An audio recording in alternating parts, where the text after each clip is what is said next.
Let me tell you guys, copying is some sweet, sweet magic. We are all hardwired to copy.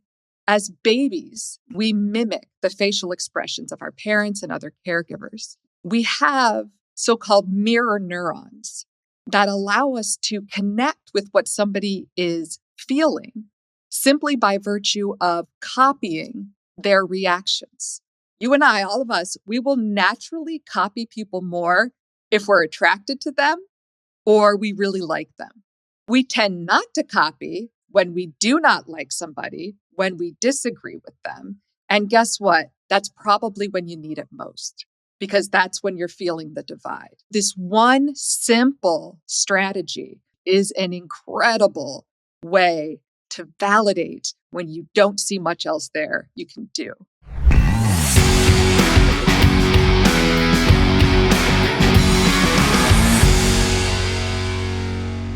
Welcome to the show. Great to have you.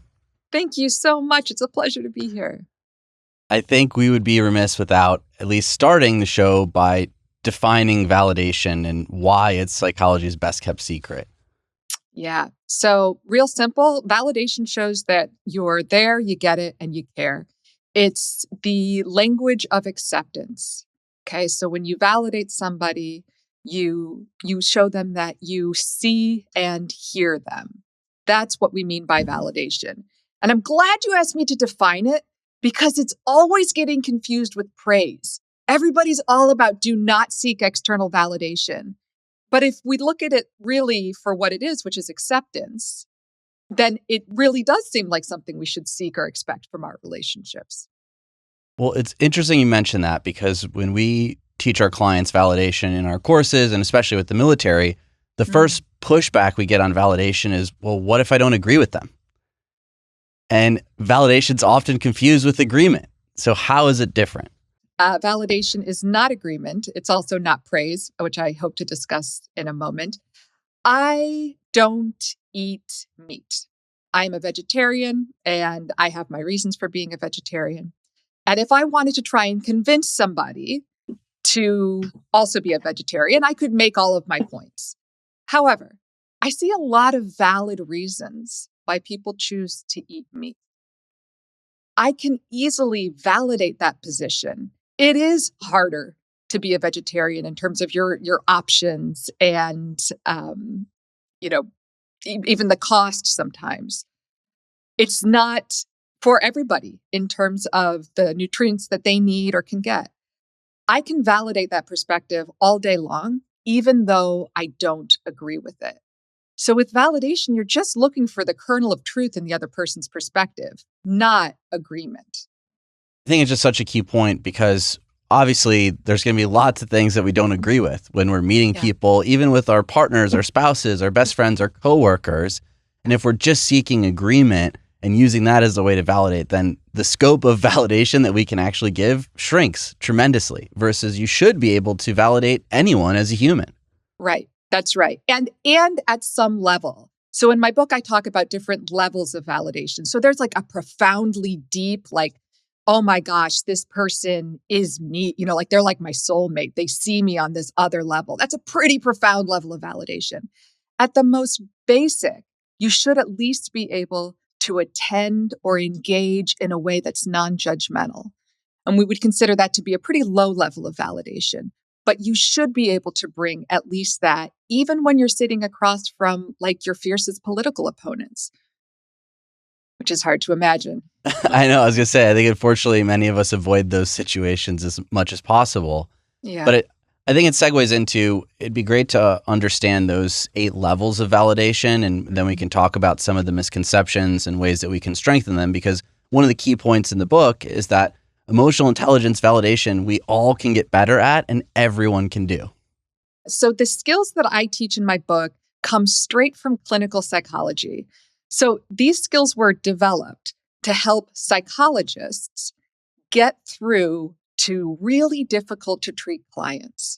Okay, so folks who were perhaps very resistant to change and often didn't feel very accepted or had been exposed to a lot of invalidation in their lives. We wanted to make sure that therapists could reliably validate these folks. And so we developed a handful of skills. And when I first learned these skills, over a decade ago, I was like, why aren't we teaching this in grade school? Like, this seems pretty important. I do teach 8 skills. More importantly, I teach kind of how to connect them and use them kind of in tandem to navigate different types of situations. But at the most basic level, like I said before, we can always just be engaged. And so there's 2 skills we use if I don't really understand or I don't empathize with another person's perspective, I can at least engage.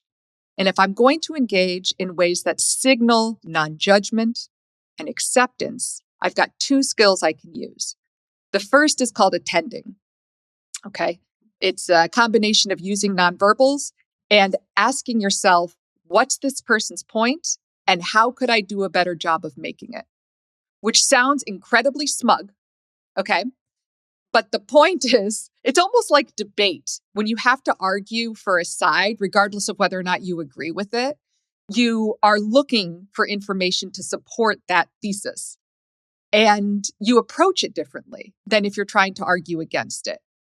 So by simply asking yourself those 2 questions, what's this person's point and how could I do a better job of sharpening that point? You don't need to say anything. This is just something you're asking in your head. It will fundamentally change both how you listen and how you engage, what type of follow-up questions you ask, what type of comments you make. Yeah, it's really interesting because many of our course participants all rate themselves as great listeners. Mm-hmm. But then when we film them interacting, especially around practicing this validation, things start to fall apart. And really, being a great listener is different than the skill of actually demonstrating to the other person that you're listening and following along. Many of us get tripped up on, where we can agree or what we do see as a point of view versus really listening to, as you say, to attend, to understand at a much deeper level. Interestingly, I've worked with a lot of folks in my career, both therapists and then clients and then in executive coaching. And what I found is that folks with the highest emotional intelligence aren't necessarily the best at validating. And it is in part because they do get it. And they have under-indexed on the importance of learning how to communicate or show that. So, they see kind of skills for developing what would otherwise be called emotional intelligence. And they're like, I've got that. I don't need to work on that. I know how to do that. When in fact, they're not landing this type of attending to the extent that they think they are. So really kind of interesting finding just in my own work, especially with therapists, because therapists all think they get it and they just inherently know. And that's why they're doing this work. No, man, it's a skill you've got to develop. Wouldn't the first step towards giving them a better argument in return from what you're hearing, to summarize it first? And once you get good at summarizing, which that's a skill in itself, then you can move to the next step of, now, not only am I still manning your argument, I'm going to make it even better for you, which certainly is going to validate them. I mean, they're going to feel good about that because you just handed them something even better.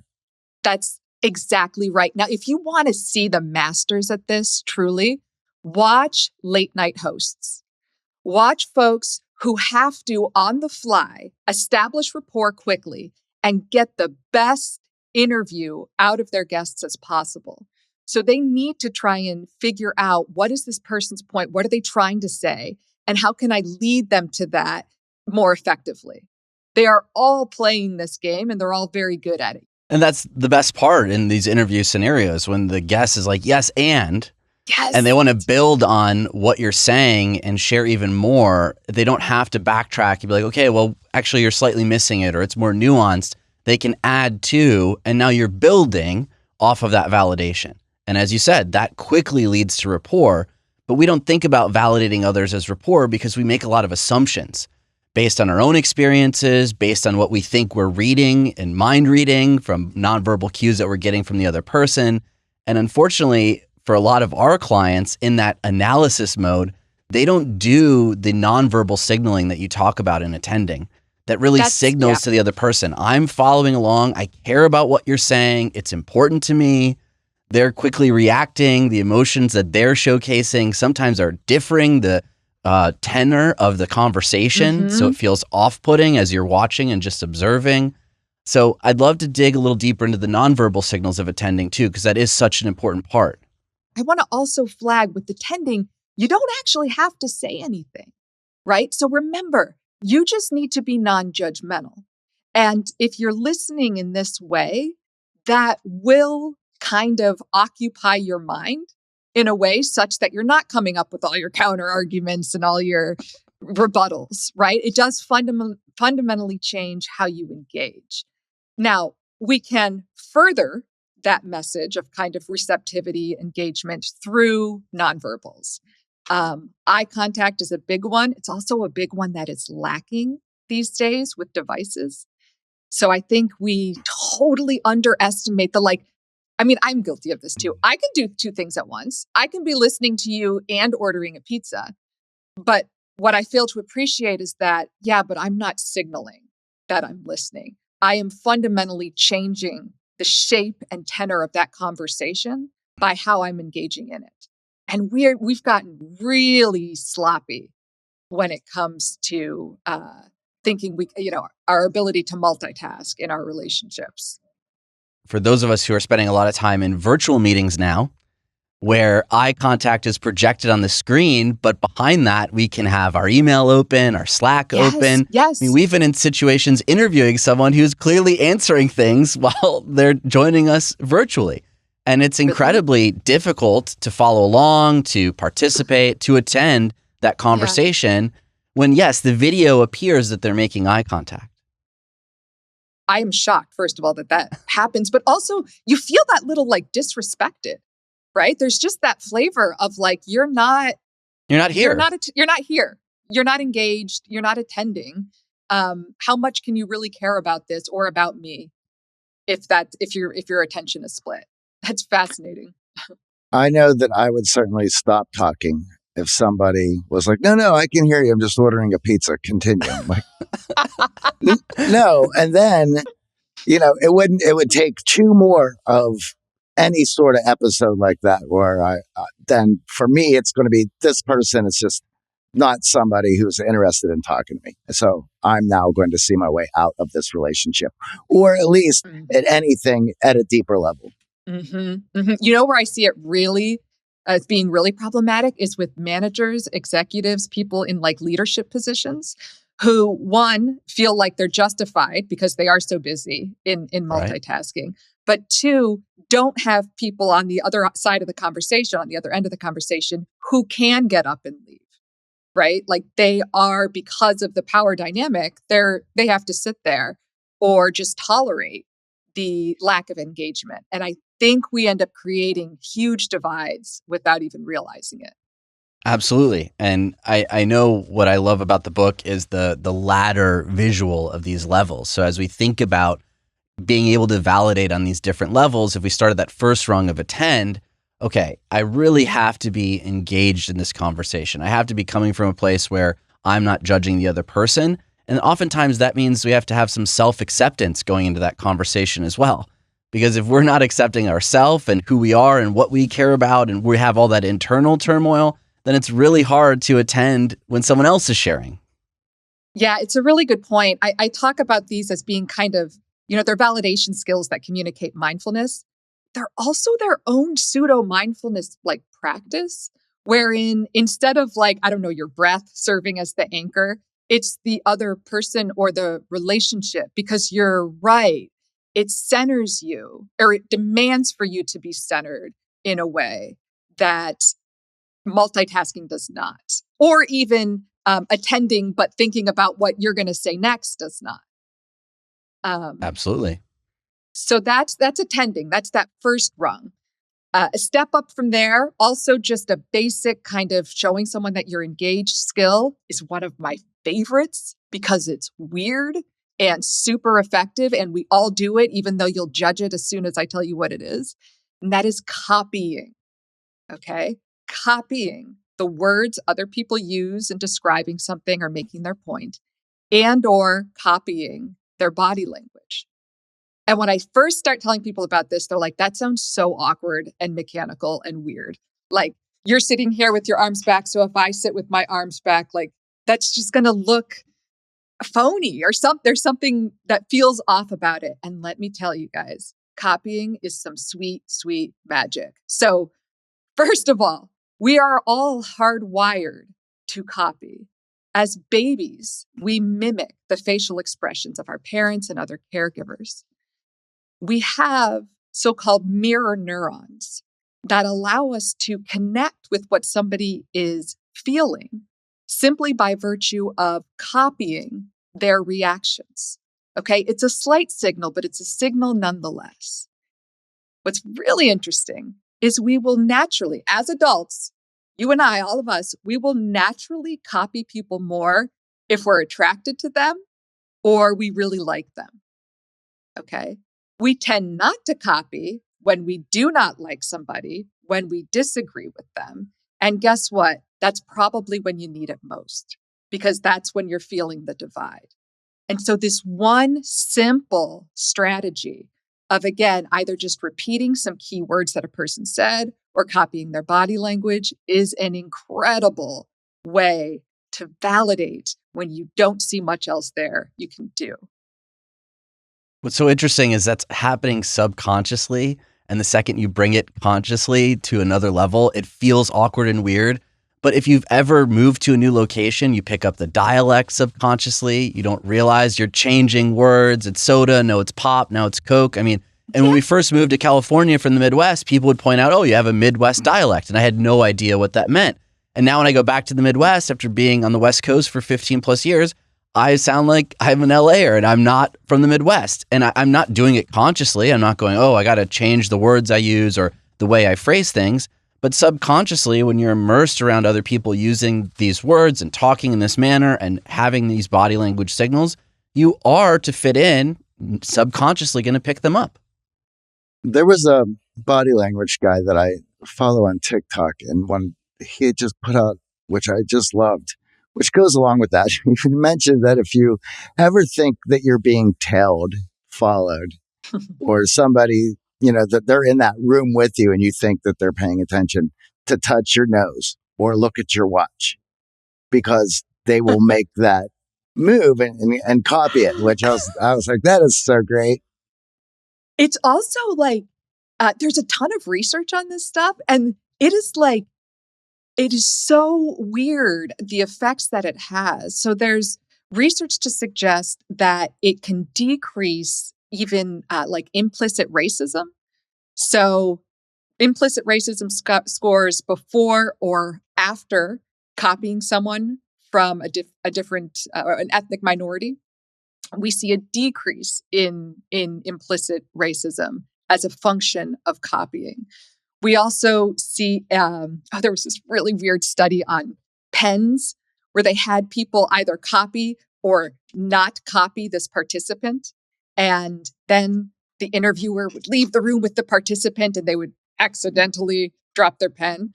And what they found was that the participant who had been copied for 30 seconds in their conversation with the interviewer, when the interviewer dropped their pen, 100% of them picked it up to help out. Whereas if they had not been copied, only 30%. It's just weird. Yeah, it's one of the few things where both parties benefit too. So you in copying like them more, and the person who's being copied likes you more. So it's additive in both directions. That's really important, and it speaks to another point with that kind of ladder that I was talking about, or that you mentioned, of validation, is that by simply engaging, by simply being mindful in using these two skills to do so, you will actually start to understand and even empathize more with the other person, which, lo and behold, allows you to validate them at a deeper level. And that is really, really important. As therapists, you're stuck with who's ever across the table from you. You can't just leave. You've got to work with whoever comes in the door. And I cannot tell you how many times I have just been stuck, just, only able to use those two skills, certain they weren't going to get me anywhere. Like there's no way I could get to a place where I could work, much less like this other person. And sure enough, time and again, that is what happens. The third rung that I want to talk about next that I think really unlocks validation for a lot of our clients who are super analytical is contextualization. Because once you get really good at contextualizing where people are coming from and understanding that there are differences, but if you were in that difference or someone from that difference would be feeling that way, then it makes validation and all the other steps, I think, from working with our clients even easier. So what does that mean to contextualize and how can we practically do it when we're validating? So contextualizing, we're now moving beyond trying to communicate simple, engagement or mindfulness. Contextualizing shows some degree of understanding. It's saying, I see the logic in why you're thinking or feeling or doing whatever. All right. To do that, you've got to see the logic. Okay. And a lot of the time, folks are doing things that seem senseless, at least on the surface, right? But if you look back, if you zoom out and see, given X, and Y, it's no wonder that they're doing Z. So for instance, I was in a group meeting, and there was this loud door slam across the hall. I had about 15 people sitting. We were all sitting in this group. And I'm not kidding, 13 out of 15 people ducked under their chairs. That reaction does not make a ton of sense in a PTA meeting. Like I don't understand what's going on there. However, I was working with a group of veterans who were back from active duty. And when they heard that door slam, to them, given where they were, given the context they had just left, that behavior of ducking for cover in response to a loud noise made perfect sense. If I wanted to validate those men, and it was a group of just men, I would say as much. It makes total sense that you did that. Even though it's not effective or quote unquote appropriate to the situation, I can see why they're doing it. And that's what contextualizing allows you to do. It allows you to validate behavior that may not be effective in the moment, if that makes sense. Yeah. So it's trying to trace that chain of cause and effect. And like we were saying earlier, so moving from summarizing to perspective taking, like allowing yourself to begin to be in someone else's shoes and recognize experiences that have shaped their view, their beliefs, their behaviors, because we have so many environmental influences that make us different and we don't really think about them usually because we're living our own experience and we're the main character in the movie. So we like to just place those same experiences on others. But when you get good at contextualizing and recognizing, okay, well, vets, yeah, loud noise, that could be anything from their experience. In my experience, I have no reason to duck under a desk or a chair or anything of the sort. That's right. But if I do know that other piece, if I put those pieces together, then I could validate that person. Right. So what that means is, can we ask follow-up questions to deepen our understanding, to contextualize, right? So instead of just saying, I can't validate someone or, we never got to that point, right? As we're talking about building rapport, if you can ask better questions and dig a layer deeper, you can contextualize with anyone. I really want to push this to make it really challenge folks. And in doing so, I'm going to reveal a really dark, weird secret. Just between us, I'm sure. Yeah. Yeah. Okay. All right. I am obsessed with serial killers. This is super weird, I know. But when I can't sleep at night, I go on Wikipedia and just read about Dahmer or read about whomever. And I've had other psychologists tell me the same thing, that they are obsessed with serial killers. And I can tell you, for me, what I'm obsessed with is trying to find the connection, how they got from point A to point Q, serial killer. What led to this? And that's not to say that there's an excuse for their behavior or anything like that, but I know that various factors came into play that had those dominoes fall just so. And I'm really curious. I enjoy the process of trying to make sense of things that seem really impossible to understand. I know, that's weird. It's really not. I mean, true crime, serial killer podcasts are some of the most downloaded, and there's shows, documentaries about all of these people. So if you were the only one with that affliction, I don't think there'd be as many downloads and views. But what is curious is with the psychology angle, obviously psychologists have an even deeper curiosity around understanding the human psyche and what those environmental influences are and what those genetic influences are and how to piece the puzzle together that someone who's seemingly normal could do such ghastly things. Yeah. I'm also, frankly, always imagining that this is a patient of mine. And like, if I had to work with this person, how would I do it? And I know that if I'm going to affect any change, really, if I'm going to be effective with somebody, I've got to be able to see validity in something. And so I am kind of looking at it through that lens of like, how would I, it's so weird to say, but how would I connect with this person if I had to? Could I do it? Sometimes I can't get there, but that's the exercise. So with a lot of our clients, they're moving into management roles and now they're leading teams and they're moving beyond that individual contributor situation where they know they put in the effort, they put in the work, they get X result. Now they're trying to get other people to get Y result so that everyone can win. And that's where the validation and contextualization can really be a struggle because I wouldn't do it that way. I wouldn't have approached the project that way. I wouldn't have faced the problem that way if I was doing it on my own. And now I have a team member who's doing it. So are there any tricks or strategies for those in the workplace specifically around the contextualization of validation? Because that is a roadblock for a lot of our clients. You have to work with the assumption. You have to go into it with the assumption that there is a valid reason this person is doing what they're doing. As soon as you assume that much, you will approach the situation and the person differently. We tend instead to just be very righteous in our, we know what is right and our way is the right way. And clearly this isn't having results. And therefore they have no business doing it. Like, it might not be effective in the ways that you think it should be, but there is a reason they are doing it. And it is on you to try and figure that out. If that makes sense, you kind of have to assume that there's a chain of cause and effect that gets here, and it's not this person's an idiot. Yeah, and being a bit more of a detective around the chain. That's right.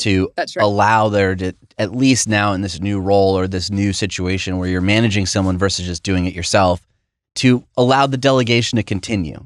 Because the worst thing that we find is for our overachievers, they then take the work back on, they take it away from a team member, they're burned out, they're frustrated, and they're certainly not getting ahead in their career when they're now doing the jobs of 2-3 people instead of being able to contextualize, validate, and allow that person who's on the team to successfully complete the project. Yeah, I think there's also a lot of room here for another understanding skill, which is equalizing. Right. And with equalizing, all I need to do, I see that the person's behavior makes perfect sense. If when I was in their shoes, perhaps I did the same thing. Or if I was in their shoes, I would feel, think, or do the same thing. And that's often for folks who have kind of recently transitioned into leadership.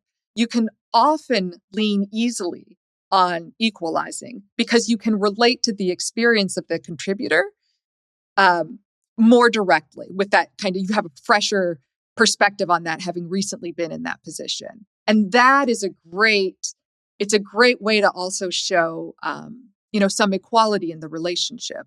Like, I know what it's like to be in this position. I know what it's like to have a manager saying X, Y, or Z. If you can do that authentically and equalize in that way, I think that's also another way to come at it. So that next rung, equalize, is also very tricky because when we force it, it can actually be very invalidating and off-putting to the other person. So let's dig a level deeper into equalize and talk about some of the misconceptions and then also common mistakes that people are making around equalizing. Because when we talk to leaders, this one, when they do it the wrong way, when they really step in it, it completely changes the tenor of the team and hurts the culture. Let me speak to that directly, because as you go from the kind of just being mindful up to understanding, you're assuming a bit more risk because you're starting to make some leaps. And if it goes south and it doesn't resonate, that can hurt more than if you just kind of weren't paying attention.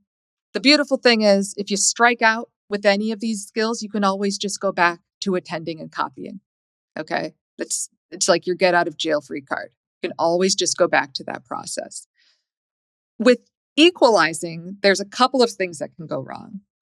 One is that we make it all about us. We don't mean to, but we end up saying, oh my gosh, I remember when I was an IC, and did I ever tell you about Derek from accounting? Okay, so I just start, and all of a sudden we've kind of stolen the other person's thunder. Or we end up minimizing their thing because our thing was so much worse, harder, whatever. Another big mistake. And so you need to have some deference for the other person's experience. There needs to be this quality of, but you've got it worse, harder, whatever, than me. Or you at least need to speak to what's unique about their situation. Does that make sense? So it's not that you're trying to one-up them or steal the show. Absolutely. It's your job, like an editor, to make your subject the star and look as great as possible.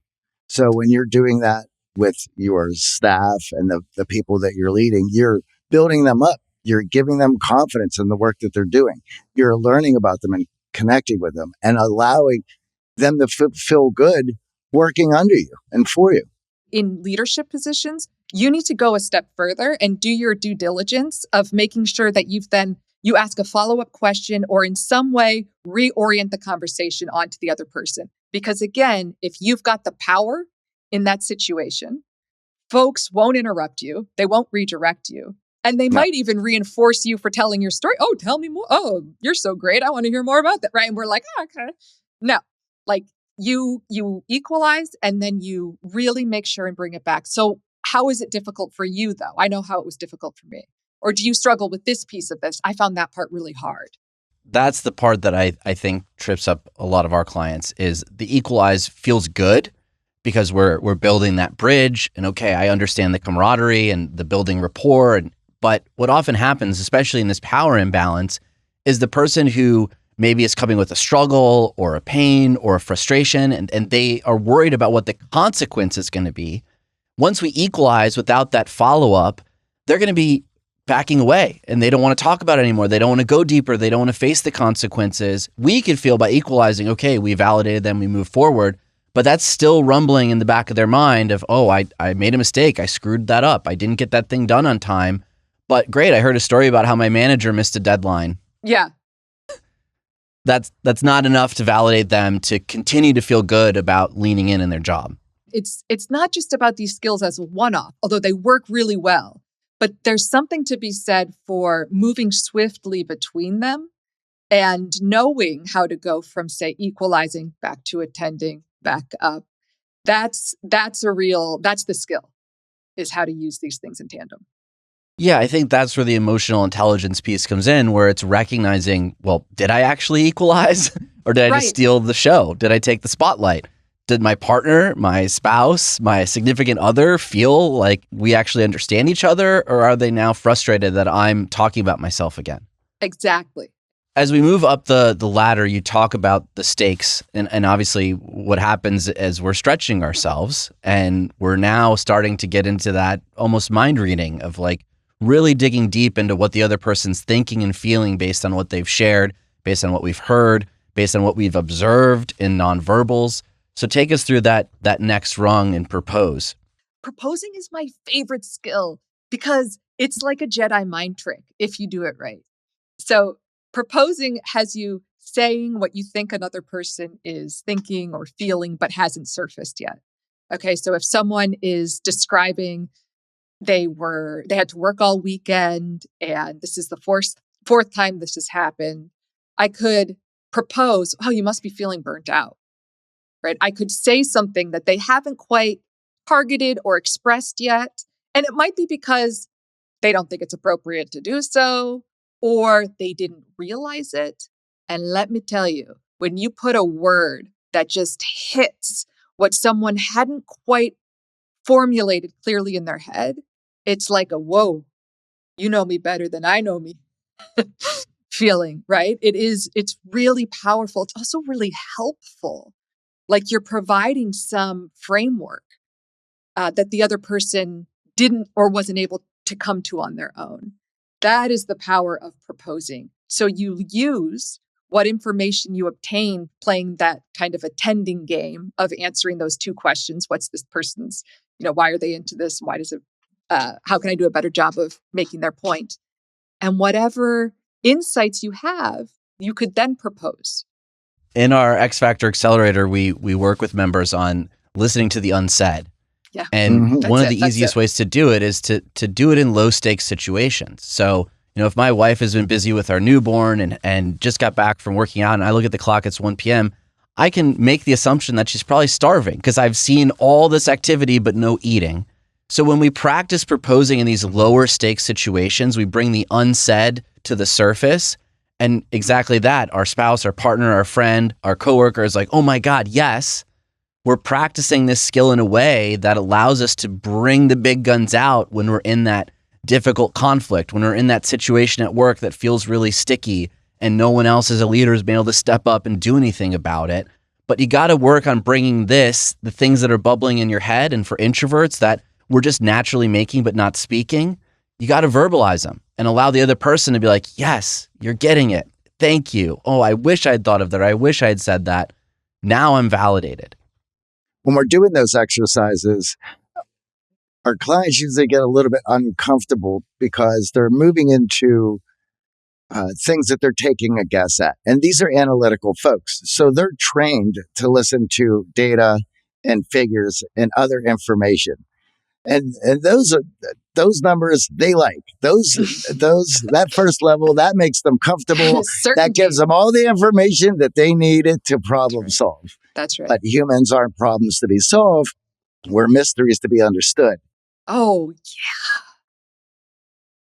I love that. You have to go a bit deeper and you have to take some of those proposed guesses. But even if you get those wrong, they're like, you know what? Actually, I felt this way. Yeah. But you got the right answer and the result is the same. You opened up dialogue into how they were feeling. So now you're moving into the context level of those emotions. So, and of course, the values that are tied to those emotions. Yeah, it's a really good point with when it comes to striking out, which is inevitable. What 9 out of 10 people do if they try and propose something, the other person's like, yeah, no, I'm not jealous, or I'm not feeling burnt out. They shut down. Like, oh boy, that was embarrassing. That didn't work. I don't know what I'm talking about. I'm going to make it worse. And so they kind of shut down, or they'll change the subject. Do not do that. Just go back to attending. If you watch Oprah, and like Oprah's really good at proposing, you'll see she's doing, that is the Oprah effect, is that she will ask those initial kind of questions, just kind of attending. Then she'll propose something. Oh, so, were you silent or were you silenced? Like she'll just have this. And when it lands, it's huge. When it doesn't, the other person's like, no, I was kind of just keeping quiet. Then she'll go back to attending, and then she'll try again with the proposing. And eventually she gets it, but she strikes out all the time. All the time. That is okay. That is to be expected. You have got to play the game if you're going to win. The point around validation is people want to be validated. So even if you step in it and invalidate, the effort is still rewarded in that they shift the conversation back to validating me. I wasn't hungry. I actually snuck a protein bar on my way to the gym. Thanks for being worried about what I ate, but actually I'm a little nervous because I have back-to-back meetings and I didn't get a chance to take a shower. Oh, okay, I stepped in it. I guess she was starving, but in the end, I now know what the real issue is and why she seems so frazzled and what I can do now to help. Not cook a meal. Yes. Take something off her hands so she can get a shower. So I think a lot of times we get afraid, if I invalidate, it's going to be bigger conflict or bigger issues. As humans, we all crave validation. So we're going to course correct you and redirect you towards, well, no, this is what actually happened. This is what's important to me. It hurts us so much more than it hurts the person. Presuming you stay in the conversation, right? And do that kind of, all right, now let me see what does matter to you. Okay, let me attend to that.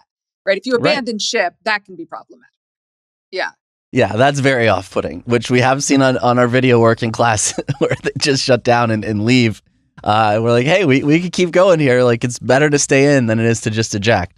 So that is the height of understanding. Like, if you can communicate something the other person hasn't even, formalized or articulated yet, you get it. Up from there, we get into the skills that actually communicate empathy. And actually, they don't just communicate empathy, they also communicate understanding and mindfulness. So this is like the real validation punch if you can land these three. Moving into soulmate territory. Yeah. So the first is taking action, which is a little counterintuitive because it sounds a lot like problem solving or stepping in and doing something, telling somebody what they can do to make the situation better. Which is like often when we're having our feelings or we're frustrated or whatever, we don't want someone to problem solve. We just want them to validate us, right? But we've also all been in situations where we needed more than words to feel taken care of. And so if you are in a position of leadership, for instance, and someone comes to you talking and shares some form of discrimination to which they are being subjected, you could do all of the, oh, that sucks. Oh my gosh. Well, if I were in your shoes, I'd feel the same way, right? Or you could say, I'm going to address this. I'm going to fire that person, or I'm going to address this with them. These are the steps that we will take. We want to make sure that you feel okay with that. You intervene in some way. Okay. And sometimes that is what's required for the other person to feel like you really do get it. So like with your wife, you could be sitting there saying, oh, you got to eat. Like, sounds like it's been 4 hours. Well, I'm going to go play poker. Good luck with that. That's thanks, honey. Or you could make her a meal and say, hey, it sounds like it's been a few hours since you ate. I think she's going to feel like more seen in that situation. And that key point that we're making is that I don't just go cook the meal. I'm actually validating all the other rungs and getting a good sense for what the solution is to take action on. And I think that's where a lot of us step in it. We love the problem solving. We love the alleviating someone else's tension, jumping to conclusions and assuming we know what's going on. And if I just went and rushed to the kitchen to cook that meal, she still needs a shower and she's not hungry. So me taking action, yeah. I actually hadn't validated those other levels. So I think it feels good to take action because it feels really helpful. When it's invalidating, it harms the relationship, makes you look like a terrible leader, looks low EQ. So there's a reason it's not step one of validating.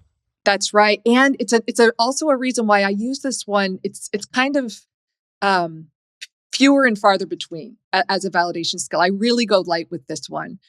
If I've exhausted everything else or I'm really confident nothing else will do it. And I also tend to ask permission. Should I go talk to HR, for instance, is a good example.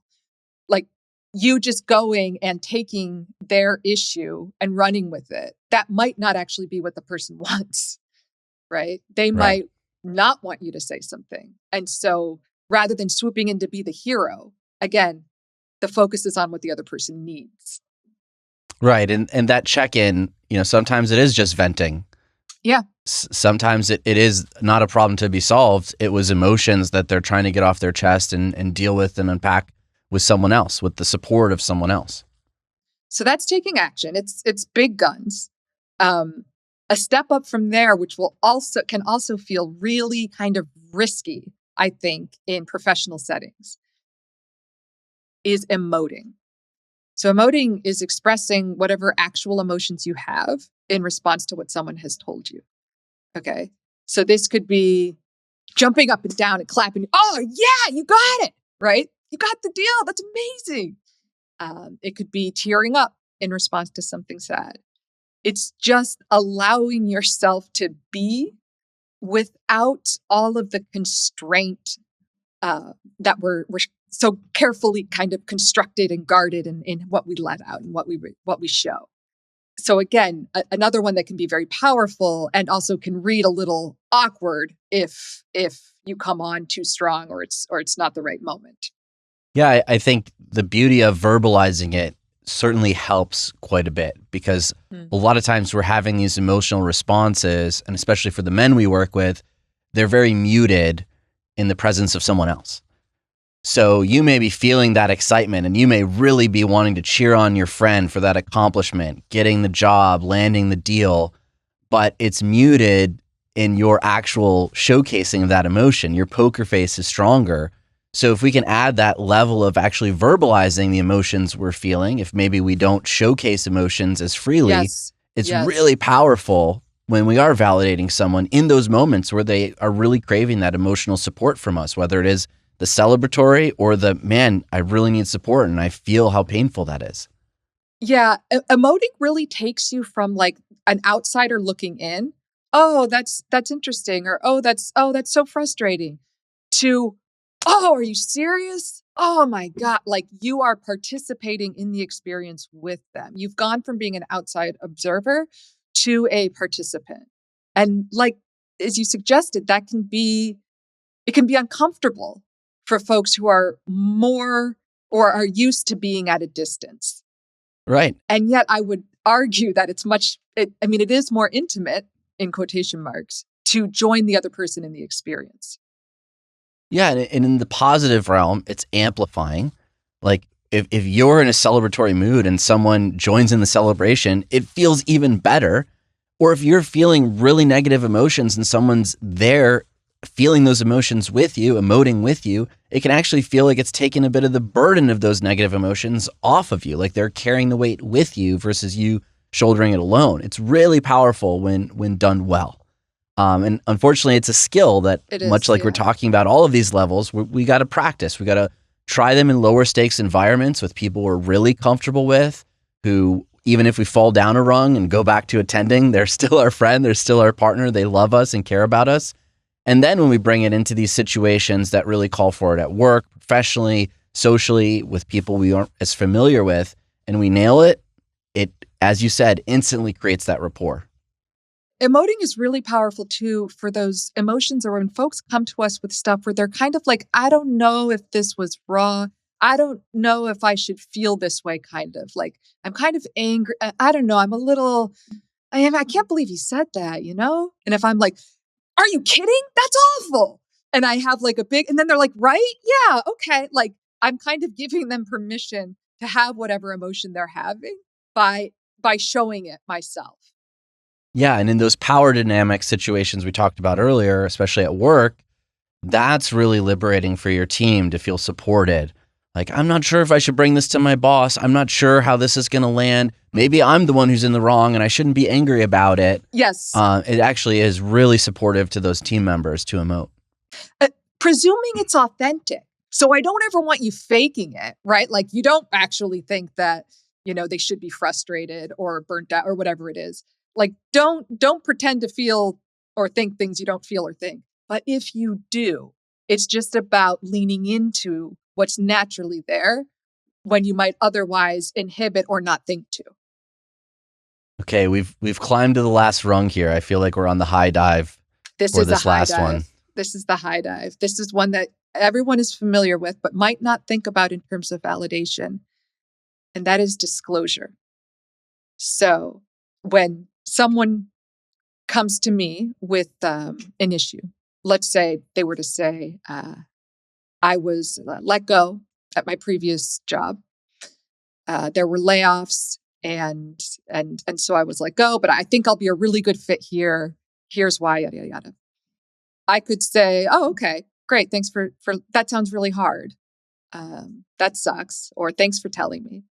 If I was to say, oh my gosh, I was laid off during COVID, actually.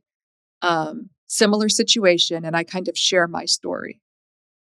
As presuming that's true, I have now demonstrated a level of emotional and cognitive understanding that wasn't there before, that I almost couldn't articulate any other way. They know that I get it, right? And as such, they feel seen because you have shared this experience in some capacity. That's the power of disclosure, is it shows people that they're not alone in what they're experiencing, and that you get it, and that you feel it, and that you know it. But of course, also super scary, depending on the situation. Again, we have to be very clear in understanding of the other levels, right? It's the high dive. We don't just jump to it. And there are situations that your disclosure is actually different if you haven't been listening, you haven't picked up on the right emotions, you hadn't actually understood what was going on contextually, that you can feel very similar to what we were talking about with equalize, like we're stealing the spotlight, we're talking about ourselves now, we're minimizing what is actually being shared by the other party. Yes. It can be high stakes stuff. It also, in professional settings, I think it's like we get worried about maintaining this divide between personal and professional. And so is this blurring that line? And when should I blur it? I think that's a common question. And it takes a bit of skill. I mean, I've got tips on how to help you navigate it, but I'm not going to pretend that it doesn't take a little bit of skill to get there. What's interesting, and when I work with my clients on this, especially the new leaders, I ask them, who in your career stands out to you, like as really memorable? And 9 times out of 10, it's those that disclosed, that shared that same vulnerability, that same mistake, that same frustration that they experienced. Even with the leadership dynamic, the power dynamic we're talking about, that is ultimately what makes you memorable and fosters those deeper relationships that go beyond what the roles are, carry on throughout your career. So if you think about those leaders that had great impact on you, or those teachers in your life, or those coaches, odds are there was a level of disclosure on their part that really bonded you. And if you can bring that as a leader and you can look for those opportunities to share that side of yourself, you're creating those same bonds for your team members. So I'd love to hear your tips on this because I think it is so powerful. I think it is important to start low level. So there's obviously the deep, like, oh, I was in Alcoholics Anonymous too type stuff, right? Where it feels like, whoa, that could go south in a bunch of different ways. But then there's the lower level, like, oh, I'm a Pistons fan. Oh, did you like when you find out that someone is, right? Just a little bit of a glimpse into who you are as a person, some of the safer things perhaps to disclose. I really recommend people, if they're not comfortable with this or this is new to them, that they dip their toe in kind of that way. Well, now that the Pistons are doing well, it's better. Yes. It's easier to disclose that they're in the playoffs than maybe last year when we were abysmal. Yeah, I'd also say here, it's important to think about the culture of the person you're speaking to and their comfort level. So do they seem kind of comfortable talking more about who they are and their personal lives? You kind of almost want to take your lead from the other person a little bit. Remember, you never want to make somebody uncomfortable or go too far with it. So that's another thing that I just encourage folks to kind of cue into or see how they respond when you do that lower level. Oh, Pistons, I like the Pistons too. And they're like, oh, good. Okay. If they really shut down, they're not comfortable with it. They prefer a really clean line dividing, work from play. And being able to pick up on that is really the ultimate skill of all of this. It underpins the emotional intelligence behind all 8 of these levels. Yeah, it does. And I'll make my case that in developing these skills, you absolutely develop that emotional intelligence. EQ is not IQ. IQ is considered to be set. It is not doesn't budge too much. EQ, on the other hand, can absolutely be developed through interpersonal skills training and in particular skills like validation. So I just really love that message because I found it to be true again and again in my work with my clients who feel maybe like they have a low EQ or in fact they do. I've seen huge strides there in ways that you just don't see with IQ perhaps. And I would argue in the rise of AI, these are even more invaluable. These are things that AI cannot do. There's no disclosure that's happening with AI. There's no emoting that's happening with AI. So the more that you can lean in and develop these skills, the more recession proof and AI proof you are in your career, because that's what we all crave as humans. That's so true. There's no entity to relate to, right? There is no shared experience that you can connect with. Yeah. So a lot of our clients love sending us AI, EQ related concepts and tech. And I was just playing with this website, sesame.com, and it's conversational in that it allows you to interact with AI. And we were having a great conversation. I was asking some pretty straightforward questions. And then I asked if she had a great morning or evening, and she paused and said she didn't have a concept of time. And it really shared for me, obviously, the differences between us as humans and AI. And as we start to meld and blend our communication with them to really stand out in your career, to really stand out in this age of AI, is to lean into our emotional intelligence, lean into our ability to take action, emote, and disclose, which obviously the robots and AI cannot do. There's another point I wanted to make here, which is that at work, we tend to focus a lot on praise because the emphasis is on the work, right? Good job, nice presentation. And that's kind of the feedback you get from AI. Like that's like the tenor of that communication. It'll be very focused on the output. Validation speaks to the person, okay? And we need to do both. We know this. We've done enough research on concepts like psychological safety and empathy in the workplace to know that if you're not attending to validation, if you're not attending to the person, you are missing out on a tremendous way to engage, support, and reinforce folks. What a beautiful way to end it. And thank you for validating us and coming on our show. Where can our audience find out more about the book and your work? Yeah, so my book Validation is available wherever you get books. You can check out my website, drcarolinefleck.com. I will have some bonus material that I need to click publish on to get up on my web. And then I'm on TikTok, Instagram, Dr. Caroline Fleck. Yeah, all the fun things. Fantastic. Thank you for joining us. Thank you, Caroline. Thank you for having me, guys.